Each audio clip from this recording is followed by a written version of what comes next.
Oi, pessoal, bom dia. Uma aulinha rápida hoje, falar das redes cristalinas e rede recíproca, né?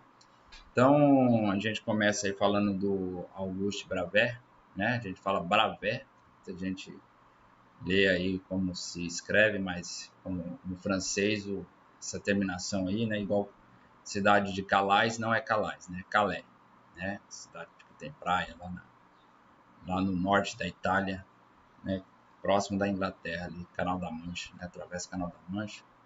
Bom, então esse aí é o Auguste Bravais. Ele começou os trabalhos de cristalografia e percebeu essa questão das simetrias dos cristais, né, que eles obedecem a uma certa regra. Vocês vão ver bem assim naquele trabalho que a gente colocou lá no Classroom, tá? Então vamos lá. Isso aqui, então, é a ideia de rede cristalina é justamente você falar que todo sólido tem mesmo metais, né, são cristalinos, embora a gente tenha ideia de cristal como sendo uma coisa translúcida, né, vítrea, aquela ideia do cristal tradicional, mas os metais também a estrutura deles também é uma estrutura periódica. A gente só foi descobrir isso lá na década de 20, quando o pessoal começou a bombardear raio-x nos metais e nos cristais em geral, né? Os cristais que a gente conhece, né? E aí viu que os padrões do espalhamento do raio-x eram um padrão que só poderia ser explicado para essa questão da periodicidade da disposição dos átomos, tá? Então aqui a gente está representando, se vocês olharem aqui, né, a gente está representando os pontos na rede. Isso aqui não necessariamente são os átomos na rede, mas pode ser a posição de cada molécula que se repete, né, bem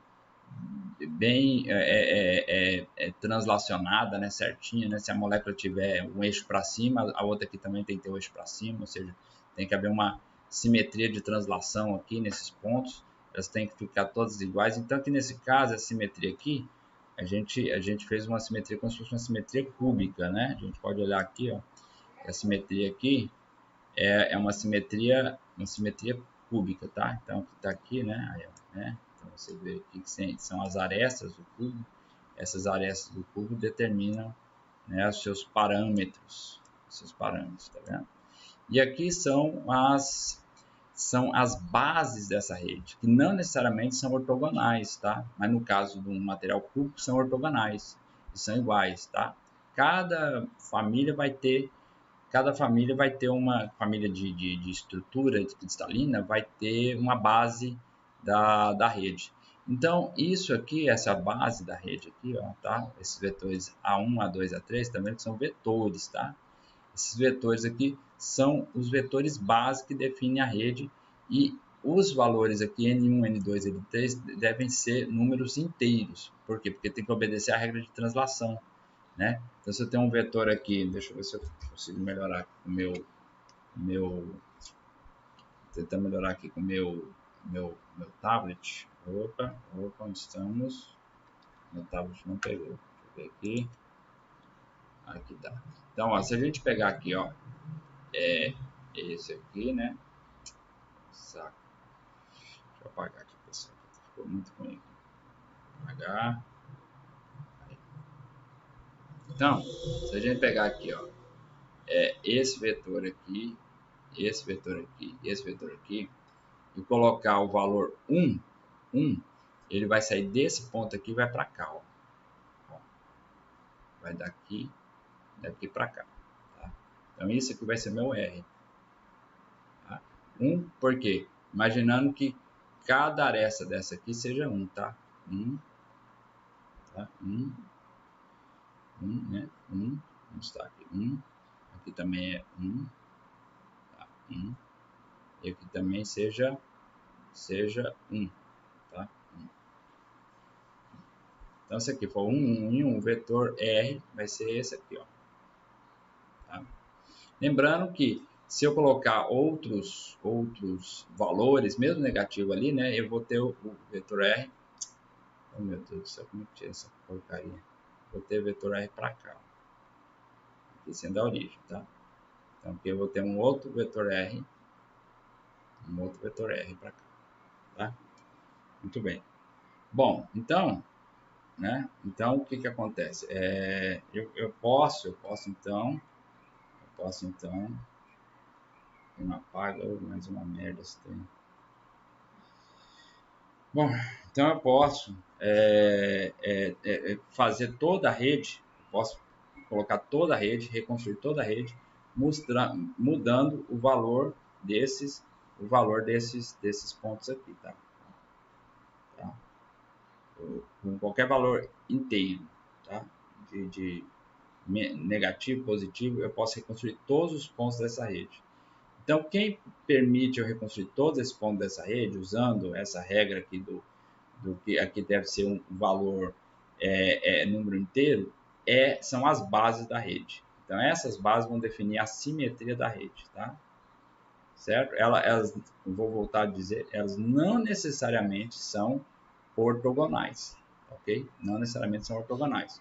Nesse caso aqui, elas são ortogonais e são iguais, porque esse sistema é cúbico, tá? Cúbico. Tá? É um sistema cúbico. Então, um sistema cúbico, essas bases são, né? Esses valores aqui são iguais, tá? São iguais, né?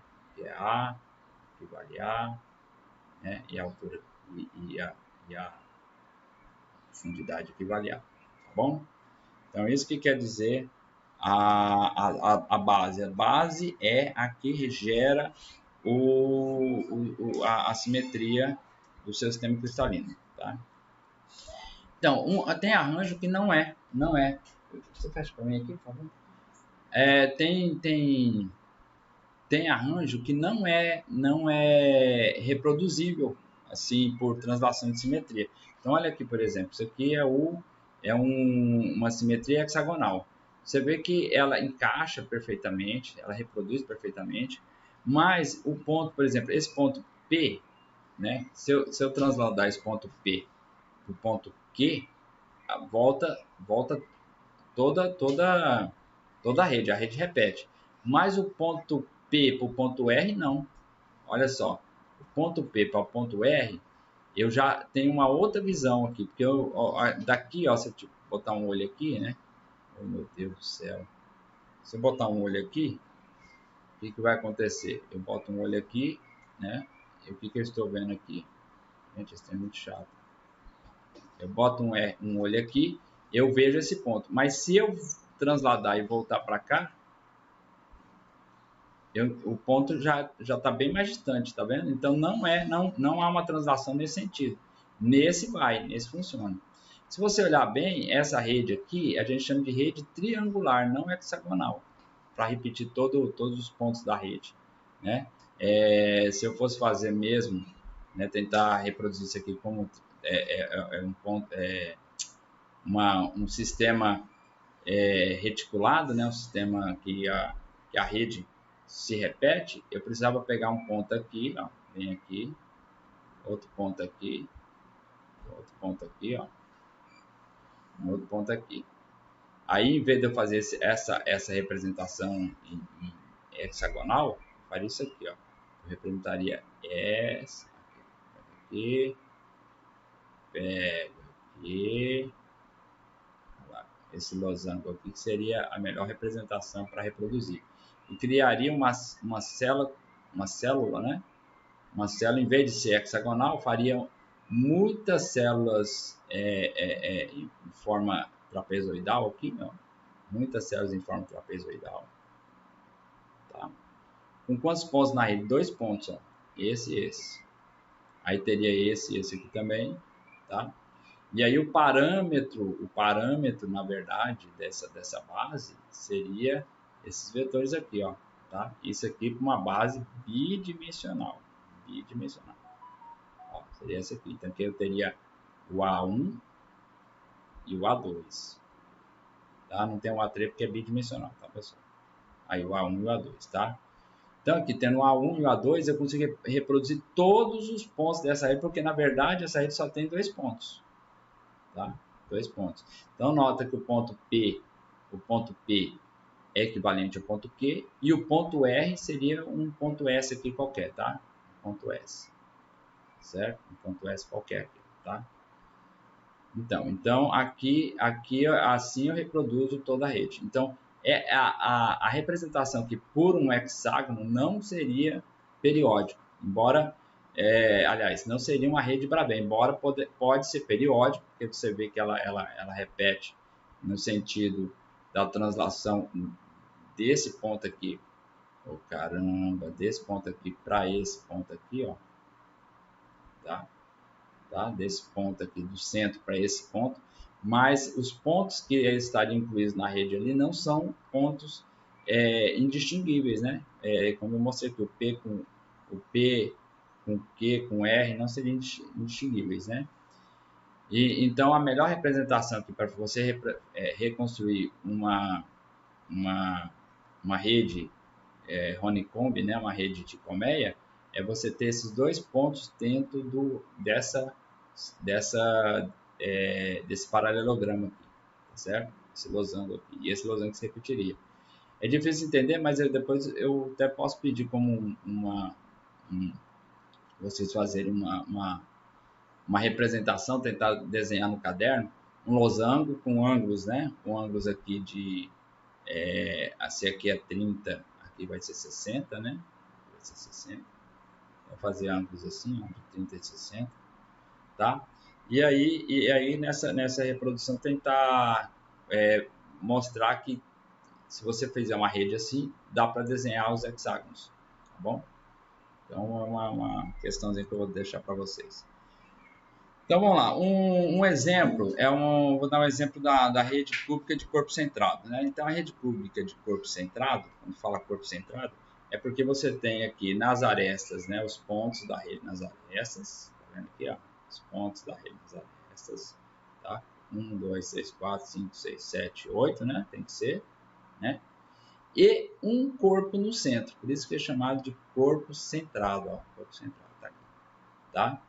E aí eu posso representar as bases que podem reconstruir essa rede, né, desde que obedeça aquela regra que os vetores base construam um vetor R da rede que consiga alcançar todos os pontos, tá?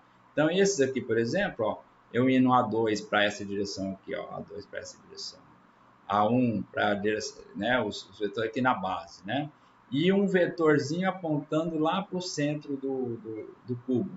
Se eu deslocar essa origem para qualquer ponto aqui, ó, eu reconstruo novamente toda toda a rede, tá? Eu acho que eu estou caindo, toda a rede, tá certo? Eu reconstruo toda a rede. Bom, então como ela vale essa base aqui, então ó, a base está aqui, ó, AX, né? Que é essa aqui, ó, o A1, tá? É AX, usando aqui as coordenadas cartesianas aqui, né? Ó, né? Então AX, o A2 vai ser AY, tá aqui na base, né?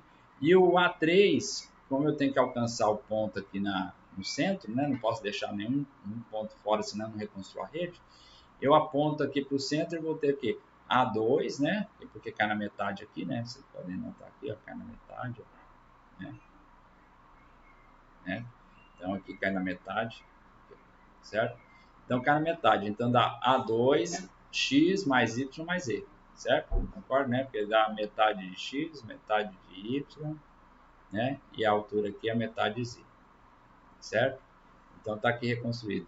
Mas geometricamente e analiticamente não é legal você ter uma disposição dos vetores da base que não esteja decomposto por igual, porque lá na frente, por falta de simetria, você vai ter dificuldades analíticas, né, de resolver o problema. Vai resolver? Vai, mas analiticamente é mais complicado. Tá? Tudo que você usa simetria, os resultados simplificam enormemente. Então, se você não escolhe uma base que geometricamente não é muito simétrica entre si, lá para frente você tem muita dificuldade de tentar resolver os problemas devido à falta de simetria, tá? Então, né, uma forma que seria mais coerente seria essa aqui, ó, você escolher esse conjunto base aqui, ó, tá? Agora eu vou ter que mostrar para vocês em 3 dimensões, né, como é que ficaria isso aqui, tá? Então, em 3 dimensões, é só pegar aqui, estamos aqui, então Ctrl Alt 2, Ctrl Shift 2, né? Então, aqui é aquela representação que a gente está mostrando lá, tá? Então, o XYZ, ó, tá? Ele tá mais ou menos assim, certo? Então você nota que essa bolinha aqui, ó, essa bolinha aqui, ela tá à frente do cubo, olha lá, tá vendo? Tá à frente do cubo. Ela alcança a frente do cubo, enquanto o vetor A3 tá pegando a bolinha que está abaixo do cubo. E o vetor A2 está pegando o centro que tá que seria na célula, né, posterior aqui. Mas olha, nota o seguinte, eu consigo, se eu transladar este ponto aqui para cá, para o centro, para esse ponto aqui, eu volto a reproduzir a rede todinha. Acredita ou não, reproduz a rede todinha. Agora eu quero mostrar a questão da simetria. Olha, eu vou colocar numa posição que vocês vão ver como fica simetrizado esse conjunto base, ó. Estão vendo aqui, ó? Isso aqui é o eixo que pega justamente na diagonal do vértice superior esquerdo, né? Do vértice superior esquerdo de trás, do inferior direito da frente, ó. Tá vendo? Então ele corta essa linha aqui. Então olha só, ó, e passa pelo centro. Então nota que os vetores ficam perfeitamente simetrizados em relação a esse eixo. Tá? Esse aí, na verdade, vai ser o eixo de mais alta simetria desse cubo. Né? Nota aqui, parece um hexágono aqui, né?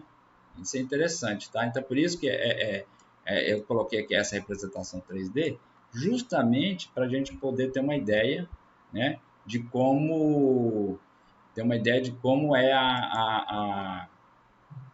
é a tal da distribuição espacial, tá certo? Muito bem. Agora, vamos ver, agora precisamos de ter algumas definições que a gente usa muito até conceitualmente e vamos guardar isso aí porque vai ser o nosso linguajar daqui para frente, né?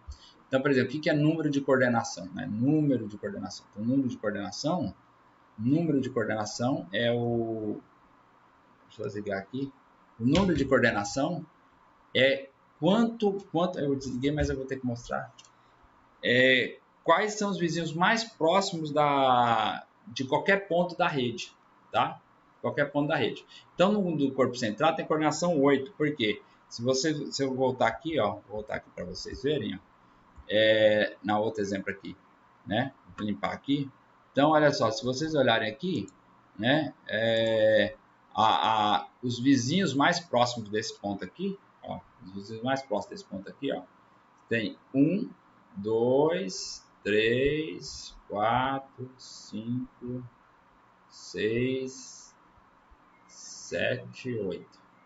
Tá? Então, um corpo centrado, né, uma rede de corpo centrado, a coordenação desse ponto aqui é 8, porque ele tem 8 vizinhos mais próximos, tá vendo? 8 vizinhos mais próximos. Então, isso é chamado de coordenação, tá? Então, o número de coordenação é o número de vizinhos que um ponto da rede tem mais próximos. Então, aqui no caso de um corpo centrado tem 8. Uma rede cúbica de face centrada, que nós vamos ver lá para frente, né, tem coordenação 12, tá? Aqui que é a célula primitiva unitária. É o menor volume que contém, pelo menos não, tem que conter apenas um ponto na rede, tá? Contém um ponto na rede, porque lembrando que o ponto na rede tem que né, criar, fazer toda a reprodução. Agora anota, ó, essa célula primitiva contém um ponto na rede, mas tem uma célula primitiva que não tem condições de ser reproduzida se não colocar 2 pontos, né, na rede dela, que é aquela que eu mostrei para vocês, que é a hexagonal lá, que é a rede aquela que tem o losango, né? Aquela que tem o losango ali, né? Então, ela Então, ela tem que ter, no caso dela, né, ela não é possível reconstruir somente com um ponto na rede, com a translação de um ponto na rede. Tem que ter aqueles dois pontos, que é o caso de ter, na verdade, uma sub-rede ali que não é simétrica, tá? Mas isso a gente vê para frente, é casos especiais, tá certo? É casos especiais, não é caso via de regra, tá bom? Deixa eu pegar aqui a caneta, né? A célula primitiva é a mesma coisa da célula unitária, só que o volume não se sobrepõe quando a célula é transladada. Eu vou mostrar isso aqui também em 3D, tá? Em geral, a célula unitária pode ser maior que a célula primitiva, certo? Por exemplo, voltando aqui, ó, no exemplo aqui para entender o que é a célula convencional unitária, tá? Vou pegar aqui, deixa eu ver, vou pegar o cubo aqui, ó. O cubo não tem erro. O cubo, na verdade, a célula dele, deixa eu apagar, a célula dele, deixa eu apagar tudo. A célula dele é esse aqui, ó. É basicamente aqui a caneta A célula dele basicamente é essa aqui, tá? No cubo. Então essa é a célula unitária, tá? Célula primitiva unitária é o cubo. E aqui tá. Aqui quantos pontos eu tenho aqui dentro dessa célula unitária? Sabe por que Porque cada ponto aqui pega um oitavo. Um oitavo, um oitavo, um oitavo, um oitavo, um oitavo, um oitavo, um oitavo, um oitavo. 8 oitavos dá um inteiro. Então aqui eu tenho um ponto dentro dessa célula unitária. E ela também é a mesma célula primitiva, porque se eu transladar esse cubo para qualquer direção aqui, ó, qualquer direção aqui, eu vou ter um ponto só que ela vai ficar dentro dela, tá? E eu posso pegar todos esses volumes aqui do cubo e sobrepor um ou outro sem entrar no outro, tá? Então esses volumes não são não tem interseção entre eles, tá bom? Vamos lá de novo, ó, tá? Muito bem. Agora o problema é o seguinte: a célula primitiva, a célula convencional unitária primitiva, é quase a mesma coisa, só que eu vou mostrar agora o que acontece quando a gente constrói a célula primitiva e vocês observarem a célula convencional, tá? Aqui, por exemplo, ó, isso aqui é uma rede FCC, quer dizer que é a face centrada. Esses pontos aqui, cada um aqui está numa face, tá vendo? Aqui dá para ver, né? Aqui, ó. Oh, meu Deus. Aqui, ó. Então, cada ponto aqui, ó, tá numa face. Esse, né? Esse aqui tá lá no fundo, esse aqui, tá? Então, isso aqui é a célula unitária, é essa parte aqui, ó. Tá envolvendo todos eles ali, tá? Célula unitária. Muito bem.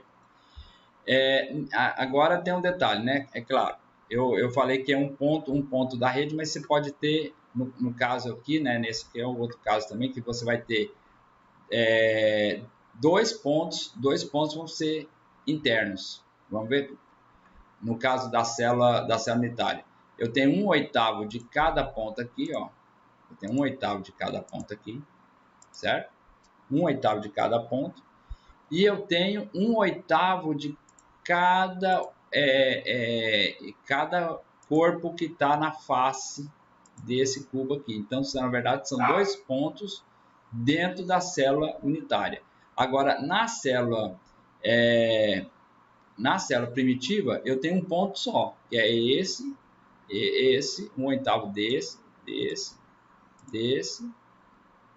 aqui, desse, são 8 também, tá? Então tá aqui. Perfeito? Ótimo. Então, quer dizer, eu tenho um ponto, né? Consigo pegar um ponto dentro da célula primitiva, tá?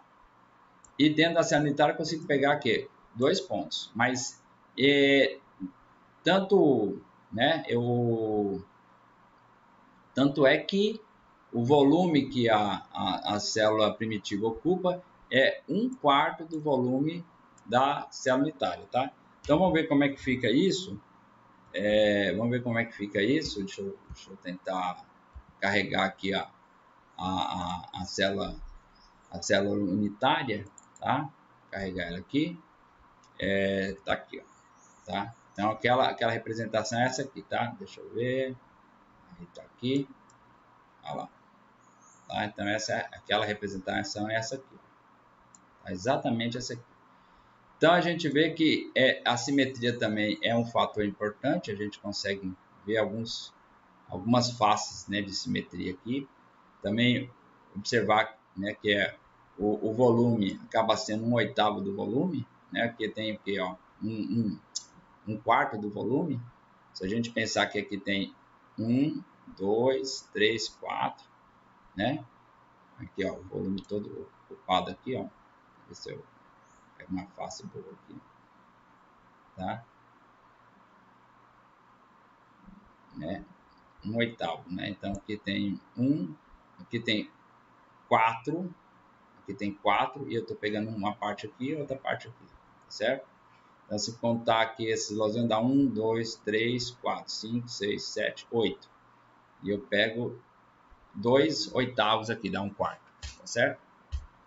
Então a gente consegue ver isso na representação tridimensional, a gente consegue enxergar essas situações, tá certo?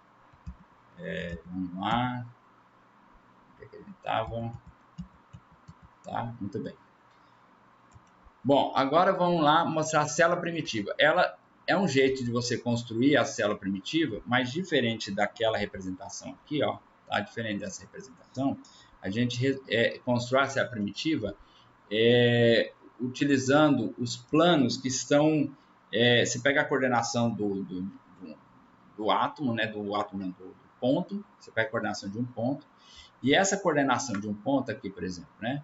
São 8, né? Então tem 8 vizinhos. Então você pega as linhas que juntam os primeiros vizinhos e corta o bissetor, né?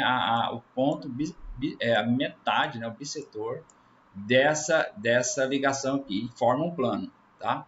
E faz a mesma coisa com todos os vizinhos, tá bom? Faz com todos os vizinhos. Faz com todos os vizinhos, tá? E você cria esses planos aqui, tá? E aí a intersecção desses planos vai formar um poliedro. Vai formar um poliedro. E esse poliedro vai ser a célula de Wigner-Seitz, né? Então, como é que a gente representa isso também? Deixa eu pegar aqui, Alt Tab, aqui, somentinho. Onde está o... Deixa eu pegar aqui. Opa. Deixa eu pegar a representação dele aqui. Tá. Então, vamos lá. Bom, aqui é aquela célula, né, que a gente estava mostrando. Ó. Tá vendo? Ele queria uma bola de futebol. Tá? Isso aqui é um corpo centrado, né? A gente pode ver aqui vários elementos de simetria. O que vocês têm que notar é o seguinte, eu vou tentar alinhar aqui, ó lá. Nota que esse plano aqui, ele é o plano que intersecta a metade, né? O bissetor dessa reta aqui, tá? Tá vendo? A metade exatamente perpendicular, tá vendo? Ó, tá? Perpendicular. Aqui eu tentei fazer perpendicular, né? Mas e aí você nota também que os outros planos que estão cortados em relação aos limites da rede, tá vendo? Essa parte, pessoal, do que a gente está mostrando aqui é mais uma questão de a gente melhorar nossa capacidade espacial, né, de visão, tá certo? Então, vocês têm que treinar essa parte da capacidade visual de vocês aqui para poder conseguir enxergar isso aqui, tá? É meio chato isso, mas o Einstein mesmo não tinha capacidade de visão 3D, né? E o cara imaginou que, né, a métrica que ele imaginou. Você pensa, né? Como o físico tem que ter uma capacidade de abstração muito forte, tá certo? Muito bem. Bom, então agora vamos falar da rede recíproca. Vocês lembram quando a gente começou a falar lá do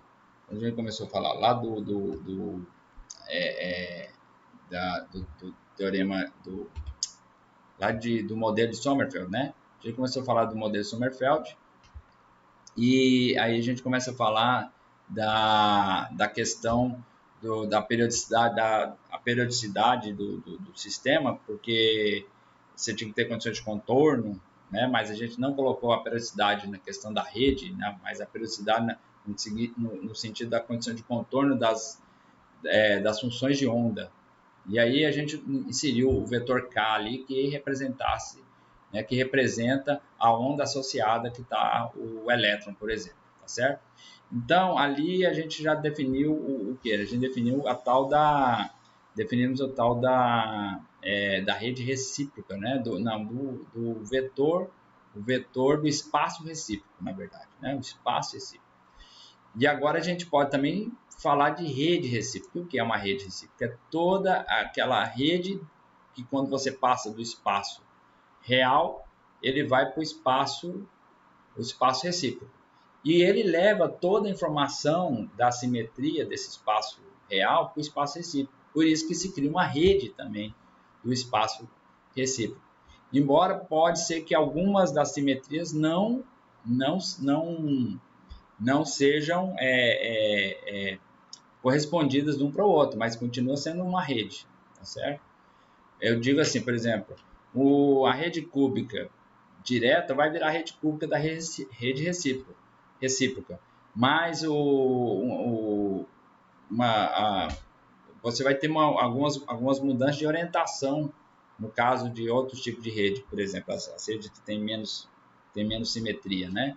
Você vai mudar um pouco da orientação. Então, acontece muito quando você sai do espaço real para o espaço recíproco, os vetores diretores mudarem os valores, né? Um que era maior, o outro que era menor, quando passar para a recíproca, eles vão trocar de tamanho, tá? Os ângulos também eles trocam de tamanho, certo? Então acontece isso. No ângulo nem digo ângulo, né? Mas os vetores, as bases trocam de tamanho e aí você muda um pouco a orientação, tá certo? Então, um cristal que era mais largo no eixo Z, no eixo que seria equivalente ao Z da rede recíproca, vai ser a menor, né? Tá? Então, seria isso. Então, tá. A gente pode representar a rede recíproca, né? Utilizando um conjunto de vetores bases também, do mesmo jeito. Tem que obedecer essa transformação. Por quê? Porque esse vetor R, como ele é um vetor da rede direta que é invariante, se eu pegar e somar qualquer posição no espaço mais esse vetor R, que não pode mudar, não pode alterar, tem que deixar no mesmo estado. Tá? Isso que quer dizer a questão da invariância à translação, né, do vetor R. Tá? Então, isso aqui ele tem que deixar invariante. Então, isso aqui é a via de regra. Tá? Então, ou seja, isso aqui, para isso ser verdade, isso aqui tem que ser 1, né? Obviamente, né? Porque aqui é a soma da base no expoente, você pode separar, fica o produto dos dois aqui, tá certo? Então, isso aqui é o quê? É a condição primária de periodicidade, tá? Muito bem, então eu posso criar um vetor, então agora que seria a representação do vetor R na rede recíproca, que seria equivalente, né, do vetor R na rede recíproca. Então, se eu tenho na rede real o vetor que representa todos os pontos da rede, na rede recíproca eu também tenho um vetor que representa todos os pontos do espaço recíproco, tá? Que seria o K maiúsculo, tá? Então, ou seja, se eu pegar e multiplicar esses dois vetores, fazer o produto escalar, né, as bases têm que obedecer o seguinte, elas têm que obedecer a essa completeza aqui, ou seja, você tem que, se eles estiverem na mesma direção, eles são paralelos, e quando eles estão em direções opostas, né, eles são ortogonais, e com o princípio de ortogonalidade, esse delta aqui vai ser zero, né, para quando i igual a j, tá? E quando i, aliás, diferente de j, tá? É igual a zero para i diferente de j, certo? Isso. Então, é zero para i diferente de j. e só é igual a 1 para I igual a J, tá? É 1 para I igual a J, tá? I igual a J, certo? Para I igual a J. Então, isso aqui, né? O K escalar R vai ser, aqui tem um erro, né? Aqui K1N1, N1, K1N1, mais K2N2 mais K3N3, tá? Ou seja, dá 1 aqui o produto, só fica as grandezas das bases multiplicando, tá certo?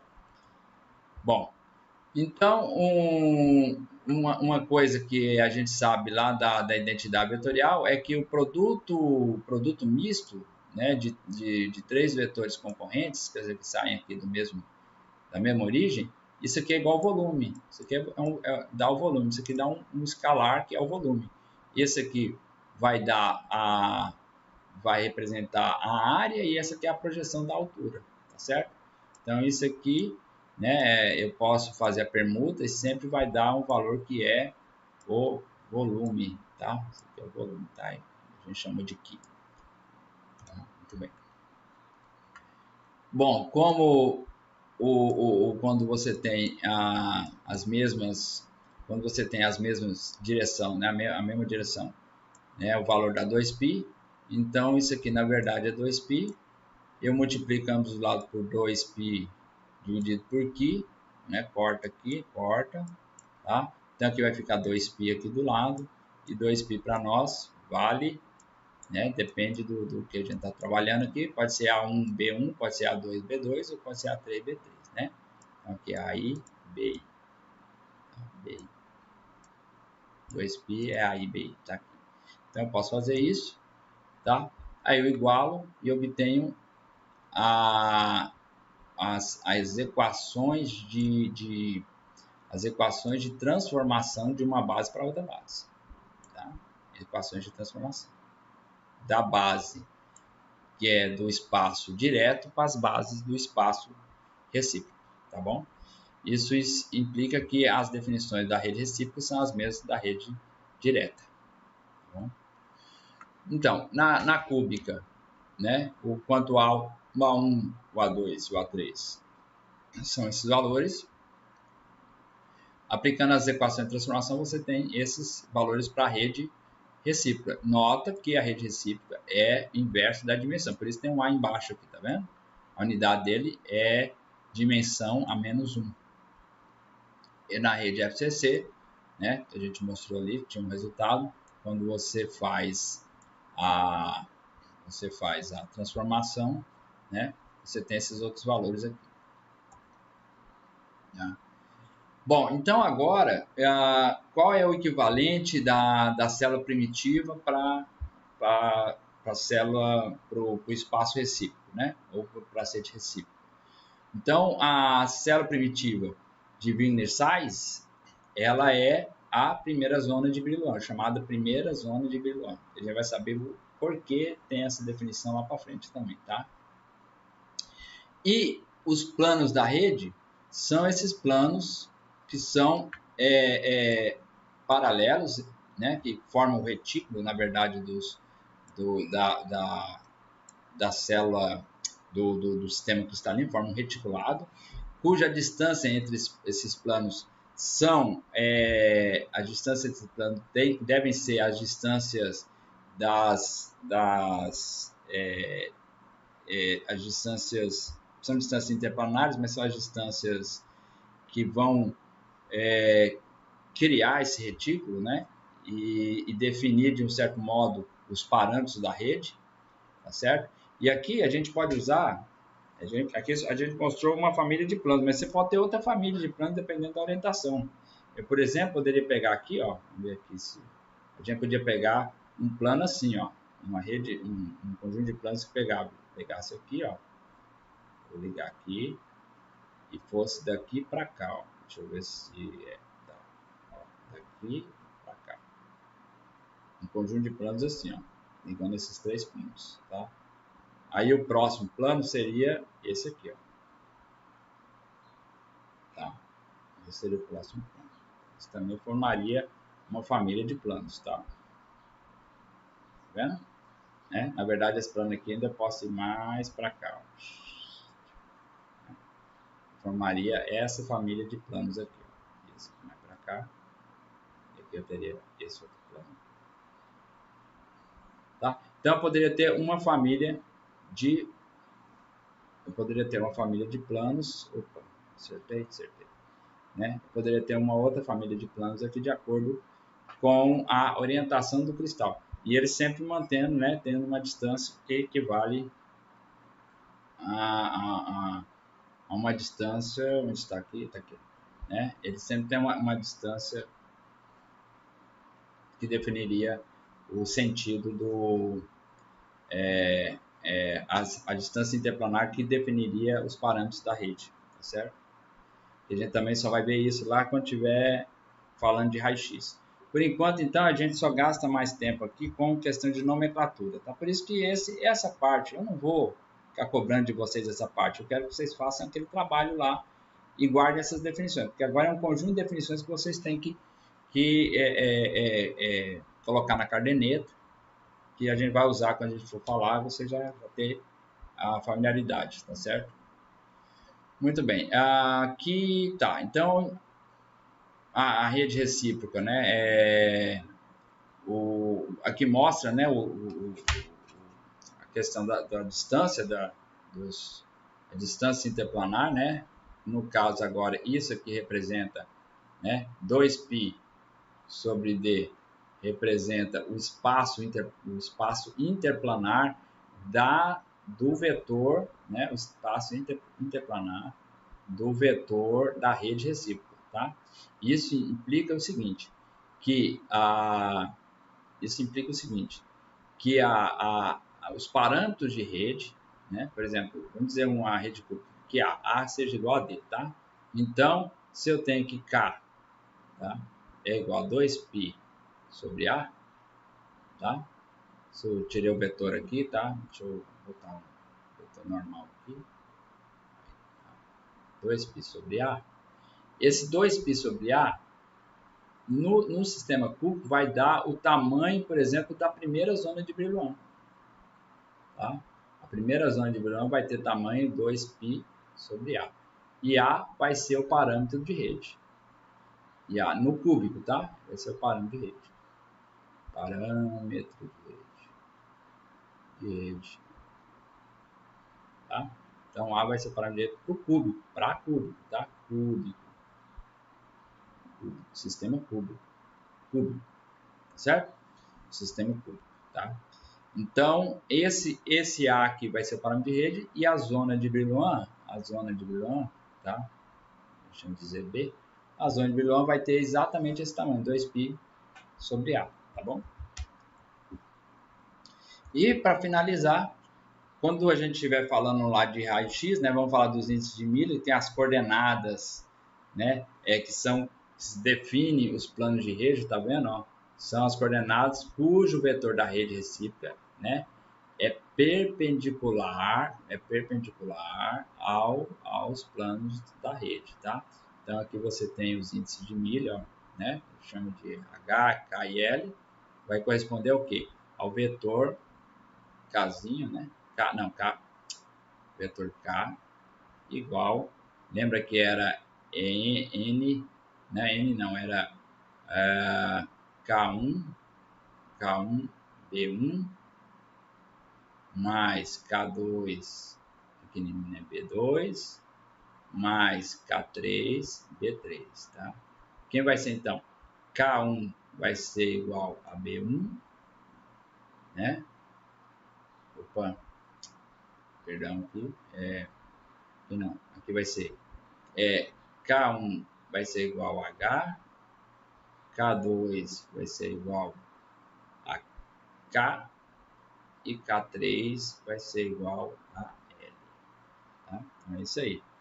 E esse vai ser só a questão da nomenclatura também. Você então vai definir um vetor K.